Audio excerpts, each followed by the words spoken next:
Hey, how's it going, guys? So today I'll be doing another FSD video, and I know in some of my previous videos there's no audio or no commentary, so I'll start adding some commentary and do the best I can. I mean, obviously I'm holding my phone here. I don't have like a mounted camera that I'll put here. Eventually I'm going to do that. I'm gonna get one of those mounts and I have another phone, and I'm gonna mount it so it's better visibility. You can see the road, and then also you can see what FSD is doing. But yeah, for now, I'm just going to have to hold it. And as you all know, if you have used FSD, there's a certain amount of strikeouts you could have before it suspends you for a week. I've actually got 2 strikeouts because I was holding my phone in this position. And yeah, I guess I thought I wasn't paying attention, but the camera does monitor your eyes to see if you're looking at the road. So I just have to do the best I can, look straight, make sure it doesn't think I'm distracted, and record from here. But for the purpose of this video, it's going to a Walmart. But I'll just say a few things about FSD that I've seen is slightly problematic. So I guess I'll start with the bad news and I'll get into the good news. So to begin with, FSD drives really, really good, especially when it's going straight. I don't know if this version on the CyberTruck can reverse. I know it can auto park, and you need to reverse for auto park. But for FSD, I've seen scenarios where it would go near a curb, and it has clearance. It has plenty of space to get past the curb, but it just stops. Like just before I activated it, it went to like the corner of a curb, near a curb. Let me see if I can find. There's not a curb. Like right there, right? So you see right there, that area right there. That little curb right there, it would like go towards it and then stop right there, and it would have plenty of clearance. I mean, like ample amount of clearance. Like, you could see here a lot of clearance to get past, but it would just stop. So I don't know if that's specific to CyberTruck or this newer version of FSD. I don't know, but it's something that I noticed. But besides that, FSD is really, really smooth. I mean, it's as good to the point where I would say, minus it stopping at those curbs, specifically in parking lots, right? That issue is specific to parking lots. But besides that, if I happen to fall asleep, definitely don't do this. I don't recommend it. FSD is not to the point. But if I had to fall asleep, there's been some drives where I would be asleep and safe. But again, I don't recommend it. I'm just saying how the technology is progressing. So yeah, it's great. And being that this is a newer vehicle, all Tesla vehicles, you have to get the software up to spec. What I mean by that is, it has to be smoothed out, because that's just how it is. With newer software, they have to iron out the bugs, and people like me right now testing it, if something happens, there's a disengagement, I report it to Tesla, and they get feedback from whatever I described. They could see like what happened. So every time I do disengage FSD on the CyberTruck, I'm sending feedback back as much as possible. But again, yeah, it's been very smooth, and it does what you expect, right, from point A to B. So I might not record the whole drive, but at least on the highway, and then possibly we'll see how far we go. But I just want to give you guys some type of a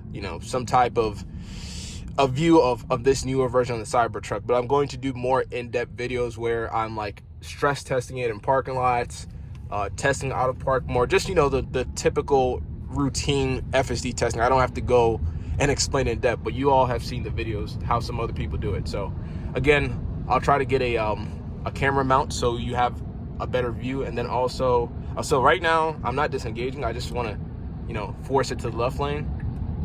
So you could consider that it's not necessarily an intervention. I'm just preferring my choice. And the only other thing I do that has to do with touching the steering wheel is increasing the speed, because I just typically drive faster at times. Oh, actually that was a yellow, and surprisingly it went through it. There's been times where it tends to like not slam on the brakes, but ease off the accelerator or stop on the yellow. But yeah, it's been good.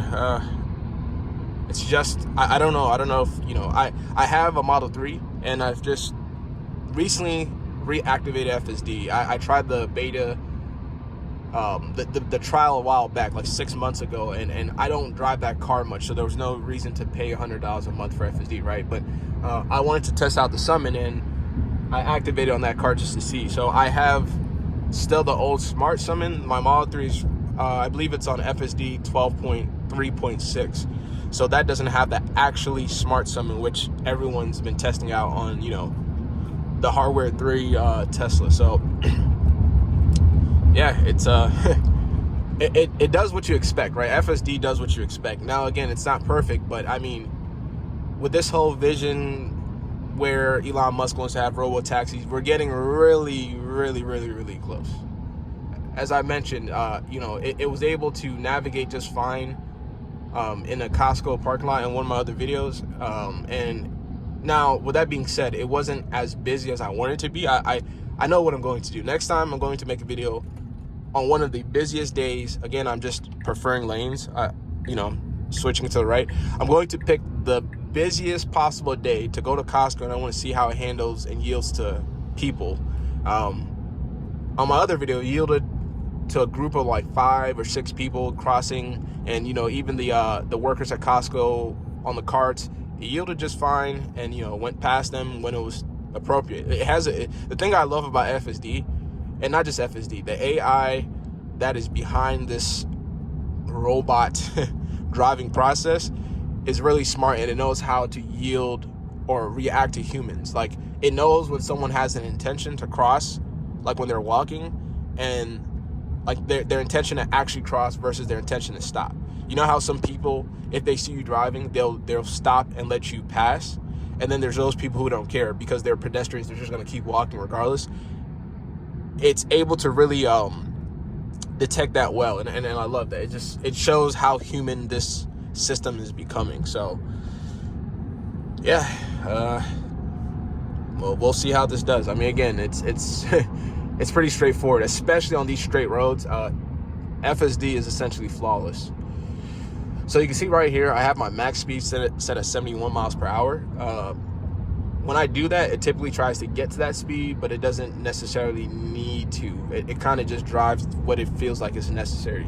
Now, there is this option to, I don't know what the feature is called. I don't want to touch my screen now because I don't want to get a disengagement. But there's this feature where you can let the car decide what's natural to traffic conditions, or just environmental conditions. So I guess if it's raining, it's probably go slower. If it's a clear day, it'll probably go faster. If traffic's moving faster than the posted speed limit, it might go faster. Again, I don't know the specifics. I'm going to dive into it, but I tried enabling the other day, and I just prefer setting the speed a little bit past the speed limit. Now, again, obviously, you should go the speed limit, right? But let's be honest. We could see these cars up here, like here in this lane and in front of me. They're going much faster than I, and that's typically a traffic flow. That's normally what I would be going. But again, this is the purpose of testing, and I'll just let it do its thing.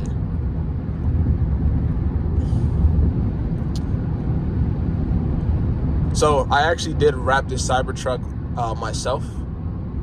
I had help from a neighbor on one of the panels, actually 2 of the panels, the left back door and the right door, I think, and then some help in the front. But for the most part, I would say I did about 90% by myself, and it was an interesting process. So here it's pretty smooth reduction in speed. It didn't slam it or anything. The light just turned yellow. But getting back to what I was saying with the wrap, yeah, I did most of it myself, and it was an interesting experience. I thought it was going to be easier than it really was. If you looked at the other video on my channel, I actually wrapped my Honda Accord in that satin gray by myself, and that was extremely difficult, way more difficult than the Cybertruck. Everyone thinks, oh, it's just the Cybertruck is a very simple polygon type of vehicle. Yes, that is true, but the difficulty of wrapping still is there. So like when I say the difficulty of wrapping, you notice that the Cybertruck is like a triangle shape at the top portion of it, right? You could clearly see right here, right? The triangle shape requires you to mold the wrap in a very specific way, and it's not as straightforward as you think. Either you cut the vinyl or the wrap in the shape, or you just or you just wrap it and mold it as you go. So that I'll get into a more in-depth video, but it definitely was a lot more difficult than I expected.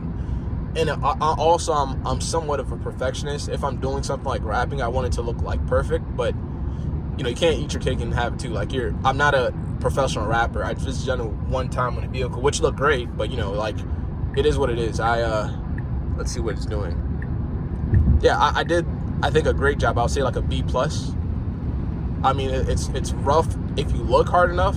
When I say rough, like in the inner, I don't know what you call it, but if you, what's the word? The infolds, there's a specific term, like where you fold it behind, like where you hide the wrap. Like, for example, the inside of here, or the inside of the door, like if I were to open it, some of that's not as smooth as it probably can be, but in terms of what people, okay, let me look straight before I get a warning. In terms of what people can see, it looks almost flawless. And again, I'll have a more in-depth video, and probably in a second I'll stop here and show you guys real quick, just because. But yeah, I mean, it was a hard process, but I was able to get it done, and it saved me almost $6,000 because, yeah, they are taxing unnecessarily for a wrap just because it's quote unquote the CyberTruck, and in reality, it should be cheaper than most cars because it's easier. So I don't know. It was definitely worth my 50 hours in total that I put to get this wrap done. Now I'm going to move out of the fast lane because I don't want to hold up traffic. Let me see here. Yeah, let me see this truck. He's kind of not blocking me necessarily, but you know what? Let's go over. Yeah, and the turning is very, very smooth, right? It's not jerky. Nothing from FSD that I've seen of this newer version is jerky or odd. Previous versions of FSD was questionable, but yeah, it's really, really smooth.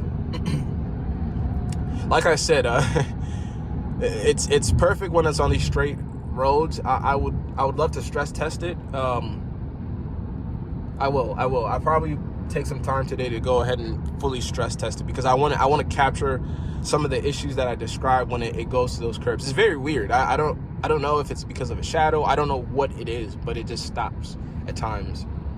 So